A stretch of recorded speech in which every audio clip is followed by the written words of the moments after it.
나오신 여러분 주님의 이름으로 환영하고 축복합니다. 오늘 우리에게 주시는 하나님의 말씀 함께 살펴보겠습니다. 요한복음 18장 15절에서 27절까지 말씀입니다. 시몬 베드로와 또 다른 제자 한 사람이 예수를 따르니 이 제자는 대제사장과 아는 사람이라. 예수와 함께 대제사장 집들에 들어가고 베드로는 문 밖에 서 있는지라. 대제사장을 아는 그 다른 제자가 나가서 문 지키는 여자에게 말하여 베드로를 데리고 들어오니 문 지키는 여종이 베드로에게 말하되 너도 이 사람의 제자 중 하나가 아니냐 하니 그가 말하되 나는 아니라 하고 그때가 추운 고로 종과 아랫사람들이 불을 피우고 서서 쬐니 베드로도 함께 서서 쬐더라. 대제사장이 예수에게 그의 제자들과 그의 교훈에 대하여 물으니 예수께서 대답하시되 내가 드러내놓고 세상에 말하였노라. 모든 유대인들이 모이는 회당과 성전에서 항상 가르쳤고 은밀하게는 아무것도 말하지 아니하였거늘 어찌하여 내게 묻느냐. 내가 무슨 말을 하였는지 들은 자들에게 물어보라. 그들이 내가 하던 말을 아느니라. 이 말씀을 하심에 곁에 섰던 아랫사람 하나가 손으로 예수를 쳐 이르되 내가 제 대제사장에게 이같이 대답하느냐 하니 예수께서 대답하시되 내가 말을 잘못하였으면 그 잘못한 것을 증언하라. 바른 말을 하였으면 내가 어찌하여 나를 치느냐 하시더라. 안나스가 예수를 결박한 그대로 대제사장 가야바에게 보내니라. 시몬 베드로가 서서 불을 쬐더니 사람들이 묻되 너도 그 제자 중 하나가 아니냐. 베드로가 부인하여 이르되 나는 아니라 하니 대제사장의 종 하나는 베드로에게 귀를 잘린 사람의 친척이라. 이르되 내가 그 사람과 함께 동산에 있는 것을 내가 보지 아니하였느냐. 이에 베드로가 또 부인하니 곧 닭이 울더라. 아멘. 오늘 본문은 예수님께서 대제사장의 뜰로 잡혀가시고 이제 그곳에서 일어난 사건을 기록하고 있습니다.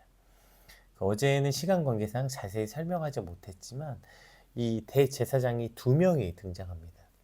그래서 이제 오늘 본문의 시작기에 이 기록된 대제사장의 집들, 지금 오늘 이 사건이 일어난 그 장소, 거기는 안나스의 집입니다. 근데 안나스는 지금 대제사장이 아니라 전임 대제사장이고요. 현재 대제사장은 가야바입니다. 그럼에도 불구하고 오늘 본문은 안나스의 집을 계속 대제사장의 집이라고 표현하고 있고 또 안나스를 대제사장이라고 이제 기록했거든요. 그리고 24절에 보면 안나스가 예수를 결박하여 대제사장 가야바에게 보냈다 이렇게 돼 있어요. 그러니까 지금 대제사장이 두 명이 등장하고 있죠. 여러분 대제사장이라는 직책은 딱 한 명밖에 있을 수 없습니다. 그런데도 불구하고 이 대제사장을 두 명으로 기록한 것은 그러니까 현재 공식적인 대제사장은 가야바지만 전임 대제사장인 안나스가 여전히 실권을 가지고 있는 거예요. 그래서 지금 이 현재 공식적 대제사장인 가야바도 안나스의 사위였습니다. 그러니까 지금 누가 진짜 힘을 가졌는지가 드러나 있죠. 그러면 요한은 왜 굳이 이런 복잡한 정치적 계산들을 헷갈리게 이렇게 기록해 놓은 것인가? 왜 그럴까요? 이것이 바로 당시 종교 유대 지도자들의 실상이었기 때문이에요. 저 자신의 권력을 위해서 부패하고 불의한 그들의 모습을 지금 그대로 드러내놓고 있는 거죠. 그리고 정작 그런 자신들 때문에 하나님이 욕되게 하는 일들, 정작 하나님을 모욕하는 이들은 본인이면서 예수님을 잡아다가 지금 하나님을 모욕했다는 죄목으로 지금 심판하고 있는 상황이죠. 그러니까 마치 그 아장아장 걷고 있는 어린아이가 재판관의 자리에 탁 앉아가지고 맞지도 않는 옷을 입고 그 앞에 서 있는 어른들을 지금 신문하고 있는 마치 코미디의 한 장면 같은 모습이 이제 오늘 본문에 기록되어 있는 거예요. 지금 요한은 그걸 드러내서 보여주려는 거예요. 본인들은 재판관의 자리에 앉아있을 상태가 아니잖아요. 오히려 재판관이신 예수님 발 앞에 엎드려서 그분의 그 은혜로움 앞에 회개하고 엎드려야 되는 게 본인들의 자리인데 자금 자리도 헷갈려가지고 지금 자신들이 죄인인 자신들이 오히려 불의한 자신들이 심판관의 자리에 앉아있는 이 정말 코미디 같은 상황을 보여주고 있는 것이죠. 여러분 이게 참 얼마나 안타까운 장면입니까? 그런데 오늘 우리가 앉아 있어야 할 자리를 헷갈리면 오늘 우리 인생도 이렇게 코미디 같이 되는 거 아니에요? 오늘 우리의 자리는 어디입니까? 이걸 헷갈리면 안 돼요. 오늘 우리가 있어야 될 자리 역시 예수님 발 앞이죠. 예. 그 찬양 있잖아요. 그 주의 발 앞에 엎드려서 엎드려 우리의 죄를 회개하고 엎드려 자복하는 자리. 거기가 오늘 우리의 자리여야 하는데 예수님 앞에 목에 힘 딱 주고 내 인생, 내 행복 뭐 이런 내 것 타령하면서 회개가 아니라 심판의 자리에 앉아 있으면 오늘 우리도 오늘 이 유대 종교 지도자들의 자리에 앉아 있게 되는 것입니다. 오늘 본문은 이러한 불의한 저들과 그 불의 앞에 있는 정의로운 예수님, 그들의 모습을 대조해서 드러내고 있으면서 또 다른 대조의 모습, 바로 베드로의 모습과 예수님의 모습을 기록하고 있습니다. 우리 먼저 15절에서 18절 한번 같이 읽어보겠습니다. 15절에서 18절. 시몬 베드로와 또 다른 제자 한 사람이 예수를 따르니 이 제자는 대제사장과 아는 사람이라. 예수와 함께 대제사장의 집들에 들어가고 베드로는 문 밖에 서 있는지라. 대제사장을 아는 다른 제자가 나가서 문 지키는 여자에게 말하여 베드로를 데리고 들어오니 문 지키는 여종이 베드로에게 말하되 너도 이 사람의 제자 중 하나가 아니냐 하니 그가 말하되 나는 아니라 하고 그때가 추운 고로 종과 아랫사람들이 불을 피우고 서서 쬐니 베드로도 함께 서서 쬐더라. 지금 오늘 보시면 그 예수님이 이제 어저께 그래 내가 그다 당당하게 말씀하시면서 그러니 저들은 보내줘라. 그래서 제자들을 전부 흩으십니다. 그리고 이제 예수님 혼자 결박당하셔서 이 안나스의 집에까지 오셨는데 그렇게 다른 제자들은 다 도망갔을 때 누가? 베드로와 또 한 제자, 아마 보통 전통적으로 요한이라고 생각하는데요. 이 두 사람이 여기까지 온 거예요. 여러분 이거 대단한 각오 아닙니까? 지금 예수님 심판당하신 눈앞에 다른 제자들 다 뿔뿔이 흩어졌는데 정말 대단한 각오와 다짐이 있어야 여러분 여기 올 수 있는 거 아니에요? 이거 진짜 목숨을 걸 용기가 필요한 거 아니에요? 잡혀갈 수도 있잖아요. 베드로는 지금 여기에 이렇게 대단한 각오와 다짐을 가지고 따라온 것입니다. 그러면 오늘 여기서 말하고자 하는 게 뭘까요? 이렇게 대단한 각오와 다짐이 얼마나 나약하고 얼마나 모자란지에 대해서 기록하고 있는 거예요. 정말 그때는 목숨 걸 것 같았거든요. 베드로가.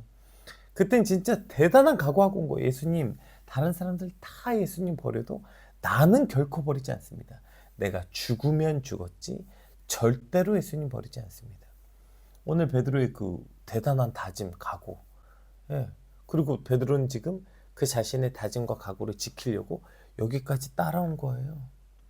예. 이거 얼마나 대단합니까? 그럼에도 불구하고 인간의 그 대단한 다짐, 대단한 각오, 그건 언제든지 바뀔 수 있고 언제든지 넘어질 수 있는 아주 연약하고 미약한 것이라는 것이죠.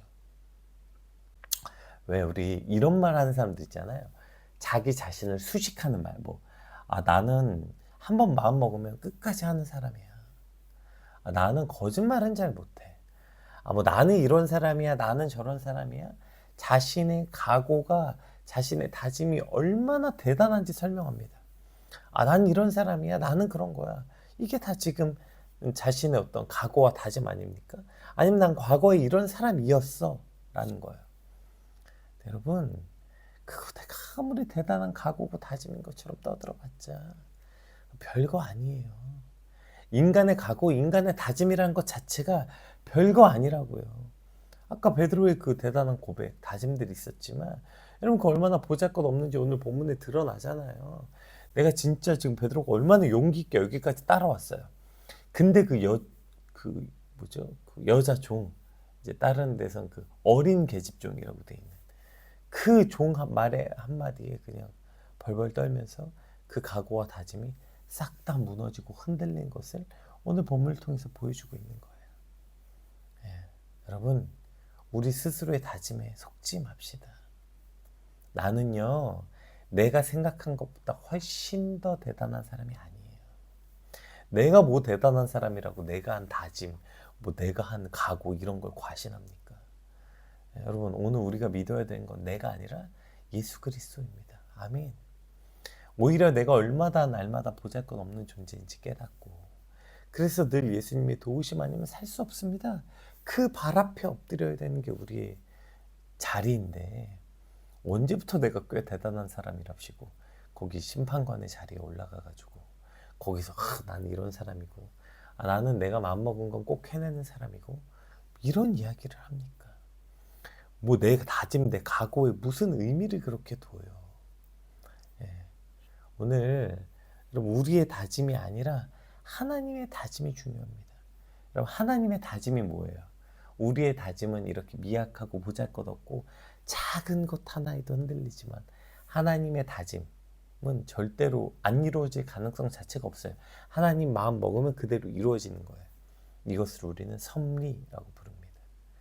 내 각오가 아니라, 내 다짐이 아니라 하나님의 뜻과 그 섭리를 바라보게 되시길 주님의 이름으로 축복합니다. 내 각오가 대단한 게 아니라 예수님의 은혜가 중요하죠. 이 보잘것없고 하찮은 내 다짐도 사실 저 문 지키는 여종의 말 한마디에 그냥 흔들릴 수밖에 없는 내 이 보잘것없고 하찮은 다짐 아닙니까? 오늘 본문 중에 저는 이제 가장 가슴 아픈 장면이 18절인 것 같아요. 18절 한번 볼게요. 그때가 추운 고로 종과 아랫사람들이 불을 피우고 서서 쬐니 베드로도 함께 서서 쬐더라. 물론 막 힘들고 추우니까 거기서 불을 쬐는 장면처럼 보였지만, 저는 저게 어떤 장면으로 보이냐면, 여러분, 베드로가 지금 어떤 상황이었을까요? 좌불안석 아니에요. 지금 일단 들어왔는데 사람들의 모든 시선이 자기한테 주목됐어요. 야, 저도 예수님 제자 아니냐? 베드로가 아니라 그랬거든. 아니라고. 여러분, 그럼 이쯤 되면 도망도 못 가요. 왜요? 사람들이 다 자기 보고 있거든. 그러니까 할 수 없이 뭐 하고 있는 거예요? 거기 사람들이 불 쬐고 예수님 죽이는 장면을 본인도 마치 예수님의 반대 자리에 서서 구경꾼으로 구경할 수밖에 없는 거예요. 여러분, 이게 베드로의 모습이었다고요. 그렇게 이제 더 이상 도망치지도 못하고 거기 사람들의 시선 때문에 그냥 거기 끌려가지고 불 쬐는 자리 앞에 서서 이제 도망도 못 가 앉아만 있을 수밖에 없는 거죠. 자, 그러다가 오늘 본문 하반절 봅시다. 25절부터.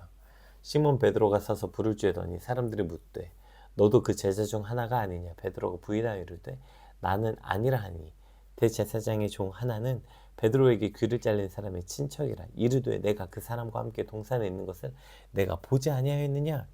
이에 베드로가 또 부인하니 곧 닭이 울더라. 이미 여러분, 여기에는 베드로가 사실 뭐 되게 조용조용한 사람 아니었잖아요.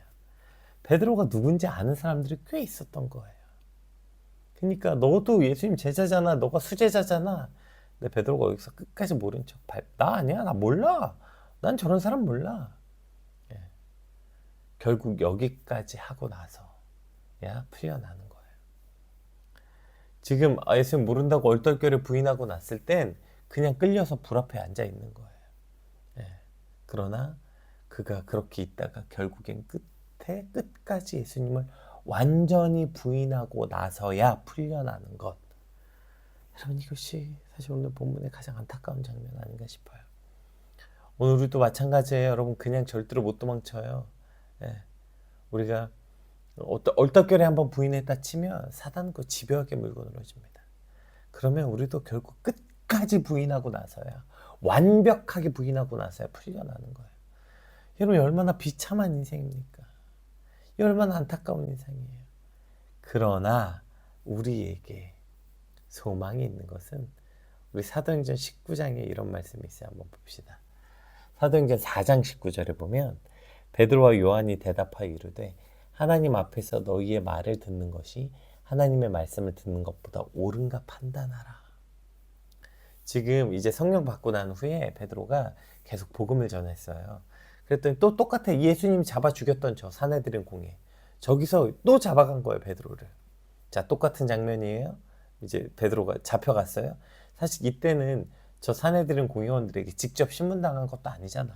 그냥 저 여종이 한마디 한 것에도 벌벌 떨면서 나 아니야 했던 그 베드로가 이제 당당하게 그 신문의 장소에서 뭐라고 말해요. 야, 너희가 그들이 이제 베드로가 자꾸 복음을 전하니까 끌고 와서 너 이제 다시 예수 이름으로 말하지 마. 너 한 번만 더 복음 전하면 죽일 거야. 그때 베드로가 뭐라고 말해요. 내가 너희 말을 듣는 것과 하나님의 말씀을 듣는 것 중에 뭐가 옳겠냐. 이 베드로의 이 놀라운 고백. 여러분, 더 이상 베드로는 비굴하지 않습니다. 더 이상 베드로는 그 비참한 지경에 끌려가지 않았어요. 저는 이 소망이 어디 있냐면, 그러니까 베드로가 성령 받고 변화되었다, 이게 소망이 아니라 베드로가 어디서부터 그럼 이렇게 더 이상 그는 비참해지지 않고 더 이상 비굴해지지 않았을까? 저는 오늘 이 본문이 그래서 아주 중요하다고 생각해요. 베드로가 자기 자신의 다짐과 가치가 얼마나 무가치한 건지 오늘 본문을 통해서 철저하게 깨달은 거예요. 나 정말 주를 위해 목숨까지 버릴 줄 알았는데, 나 그러려고 사실 여기까지 온 거였는데, 근데 정작 딱 너 예수님 제자 아니야? 그 말 듣는 순간 자신이 한 각오, 뭐 절대로 다 버려도 저는 주를 버리지 않겠습니다. 이 각오가, 이 고백이 얼마나 가볍기 짝이 없고 무가치한 고백이었나 베드로가 철저하게 깨달은 거예요. 여러분, 그렇게 내가 얼마나 무가치한 존재인지 철저히 깨달으면 어떻게 돼요? 그 다음엔 예수님만 남아요. 그래서 더욱 예수님만 의지하게 되는 거고요. 이것을 바울은 내가 약할 때에 강함이 된다 라고 말한 것입니다. 내가 내 말을 대단히 여기고 무슨 내 말과 각오를 대단히 여기게 되잖아요. 그러면 오히려 하나님의 말씀을 의지하지 않아요. 오늘 중요한 건 내 의지와 내 각오가 아니라 하나님의 말씀이 대단하고 하나님의 말씀이 저와 여러분의 능력이 되는 것이죠. 내가 죽으면 죽을수록, 내가 연약하면 연약할수록 그리스도가 강함이 되는 것을 경험하는 것, 여러분, 이게 믿음이라니까요. 내 다짐, 내 각오, 이런 걸로 믿음이 되는 게 아니에요. 이게 신앙생활이 아니에요. 오히려 나는 더 철저하게 실패하고 내가 대단한 거 이룰 줄 알고 정말 대단하게 각오했지만 그게 완전히 바사삭 무너져서 밑바닥까지 완전히 떨어지면 거기서 뭘 발견해요? 그곳에서 내가 너 그럴 거 알았어. 그리고 우리 손을 붙잡아 일으켜 주시는 내가 그래서 바닥이면 바닥일수록 그리스도가 드러나고 그때의 강함이 되는 것. 여러분, 이걸 믿으시길 주님으로 축복합니다. 우리 19절에서 24절 한번 같이 읽어볼게요. 대제사장이 예수에게 그의 제자들과 그의 교훈에 대하여 물으니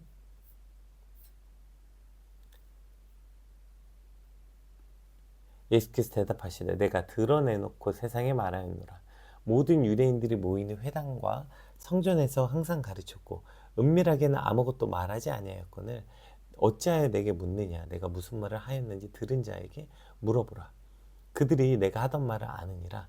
이 말씀을 하시며 곁에 섰던 아랫사람 하나가 손으로 예수를 쳐 이르되 내가 대제사장에게 이같이 대답하느냐 하니 예수께서 대답하시되 내가 말을 잘못하였으면 그 잘못한 것을 증언하라. 바른 말을 하였으면 내가 어찌하여 나를 치느냐 하시더라. 지금 예수님은 이 땅에 오셔서 한 번도 변하지 않으셨어요. 이걸 이제 예수님 신실하시다 이렇게 표현하죠. 예수님은 시종일관 변하지 않으세요. 그분은 심지어 본인이 십자가를 지시면서도 바뀌지 않으시죠. 그때 이제 어제 본문에 나사렛 예수를 잡으러 왔다. I am. 내가 그다. 당당하게 말씀하셨던 것처럼 오늘 예수님 신문할 때도 아니 내가 늘 드러내놓고 가르쳤는데 나는 너희처럼 뒤에서 꿍짝꿍짝하는 사람이 아니야. 예수님의 진리는 늘 많은 사람들 앞에서 환한 곳에서 선포됐고 이루어졌는데 근데 뭘 말하라는 거야. 그랬더니 이제 예수님 잡아왔던 그 사람이 예수님을 때리면서 네가 대제사장 앞에서 감히 그런 태도로 말을 해? 그럼에도 불구하고 그가 나를 때리던 내 앞에 대제사장이 있든지 말든지 예수님은 한결같아. 한결같이 말씀하시죠. 내가 잘못한 것이 있으면 그거 증언해라. 이렇게 말씀하시는 거죠. 오늘 이런 예수님의 신실하심이 사실 베드로의 모습과 너무나 대조를 이루죠. 예, 그 계집 여종의 말 한마디에 벌벌 떨으면서 나 예수 몰라 말했던 것과 끝까지 의연하고 이곳에서도 당당하신 그 예수님. 예, 이러한 사실 차이는, 이런 베드로와 예수님의 차이는 사실 이미 이전에 겟세마네 동산에서부터 났습니다. 우리 마태복음 26장 한번 볼게요. 시험에 들지 않게 깨어 기도하라. 마음에는 원이로되 육신이 약하도다 하시고. 아멘. 지금 이 베드로와 그럼 예수님은 왜 이런 차이가 발생했는가? 그 맨 처음에 보면 여기부터 이미 달랐던 거예요. 예수님은 이미 기도하심으로 하나님과 교제하시면서 이 십자가를 준비하셨습니다. 그랬으니까 그 기도 앞에서 하나님 주시는 공급함으로 예수님이 계속해서 신실하실 수밖에 없는 거예요. 그럼 베드로는 어떻게 했죠? 베드로는 졸았죠. 네. 그 졸았던 베드로의 상태가 오늘 본문에 그대로 드러나는 거예요. 기도하지 않은 베드로, 기도하지 않고 잠을 잤던 베드로에겐 어떤 믿음도 용기도 담대함도 있을 수 없는 것입니다. 네. 여기서 아까 얘기했던 내 다짐, 내 각오, 여러분 이거 중요하지 않았다고 했잖아요. 내 다짐이 중요하지 않다는 건 내가 중요하지 않다는 건 나는 내 다짐 같은 거 늘 무너지는 사람입니다. 내가 중요하지 않고 예수님이 중요한 사람은, 그래서 여러분 기도할 수밖에 없는 거예요. 내 확신, 내 다짐으로 되지 않는다는 것을 철저히 깨달은 이들은 기도밖에 할 수 있는 게 없어요. 기도가 우리가 할 수 있는 가장 큰 일이기 때문입니다. 여러분 기도 없이 살아가면 오늘 우리 전부 다 베드로같이 될 수밖에 없는 거예요. 오늘 내 인생에 내 삶에 기도가 없다면 우리도 늘 이렇게 예수님을 부인할 수밖에 없는 거예요. 위기의 순간이 딱 찾아오면 기도하지 않는 인생들은 이렇게 그 각오와 다짐은 하찮을 수밖에 없다고요. 기도의 자리에 있을 때 우리의 믿음은 흔들리지 않게 될 것입니다. 이것이 바로 오늘 예수님과 베드로의 첫 번째 차이였죠. 여러분, 내 믿음, 내 각오, 내 생각, 이 확신이 아니라 기도가 중요해. 기도하지 않고 맨날 내가 이런 사람이고 내가 저런 사람이고 비참한, 결국 그 말 때문에 그 비참하고 비굴한 신세가 될 수밖에 없다니까요. 오늘 말하지 않고 기도하게 되시길 주님의 이름으로 축복합니다. 또 오늘 베드로와 예수님의 두 번째 차이는 뭘까요? 누가복음 22장 42절 말씀인데요. 제가 읽어봐 드릴게요. 이르시되 아버지여 만일 아버지의 뜻이거든 이 잔을 내게서 옮기시옵소서. 그러나 내 원대로 마시옵고 아버지의 원대로 되기를 원하나이다. 아멘. 예수님과 베드로의 가장 두 번째 큰 차이는 뭐예요? 예수님이 시종일관 요한복음 시작부터 끝까지 뭐만 하기를 원하셨어요? 아버지의 뜻을 이루기 위해 사셨어요. 늘 내가 아버지의 보내심을 받아서 왔다. 이 아버지께서 내게 하라고 하신 말씀만 전하고 있다. 사실 요한복음 내내 예수님은 오직 그 아버지, 하나님의 뜻을 이루려고 왔죠. 근데 베드로는 어떻게 왔어요? 늘 자기의 뜻을 이루고자 예수님을 따랐어요. 그러니 약할 수밖에 없어요. 어떤 사람이 강한 사람이냐면 아버지의 뜻을 위해 사는 사람이 강하고요. 어떤 사람이 약할 수밖에 없냐면 내 뜻을 이루고자 살면 약할 수밖에 없어요. 아무리 대단한 각오와 다짐, 능력, 이것 아무리 가졌어도 그것이 내 뜻을 향해 있다면, 내 각오와 내 다짐이 내 뜻, 내 거 이루고자, 내 욕심과 욕망을 이루고자 그 대단한 각오를 했다면 여러분 그건 늘 그냥 우리 삶은 넘어지고 쓰러지고 저렇게 질질 끌려다닐 수밖에 없는 삶일 수밖에 없는 것입니다. 그러나 하나님 뜻대로 살아가게 된다면, 하나님의 뜻을 이루고자 살게 된다면 넘어지지 않을 거예요. 내 뜻이 아니라 하나님의 뜻을 따를 때 저와 여러분은 가장 강함을 경험하게 될 줄 믿습니다. 왜냐하면 하나님의 뜻을 이루고자 했으니 하나님이 지키시겠죠. 당연하지 않겠습니까? 하나님의 뜻을 위해 살아가는 이들에게 하나님이 힘을 주실 것은 당연한 것입니다. 따라서 오늘 베드로 무엇이 왜 예수님이 신실하시고 넘어지지 않았는가? 베드로는 왜 그가 넘어질 수밖에 없었고 그렇게 자기가 한 말 때문에 수치를 당할 수밖에 없었는가? 바로 여기 있습니다. 예수님의 기도와 누구의 뜻을 이루기 위해서 살아갈 것인가? 오늘 저와 여러분도 기도가 저와 여러분의 능력이 되길 소망하고 오직 하나님의 뜻이 내 삶 가운데 이루어진 걸 소망합니다. 이 고백과 이 믿음 위에 우리도 신실하게 믿음을 지킬 수 있게 될 줄 믿습니다. 오늘 예수님의 믿음과 베드로의 믿음, 또 예수님의 믿음과 저 안나스와 유대 종교 지도자들의 믿음, 이 대조적 믿음을 통해서 하나님 오늘도 오늘 우리도 예수님과 같이 신실하게 살게 해달라고 우리 받은 말씀 놓고 함께 같이 기도하겠습니다. 네, 우리 같이 기도하겠습니다.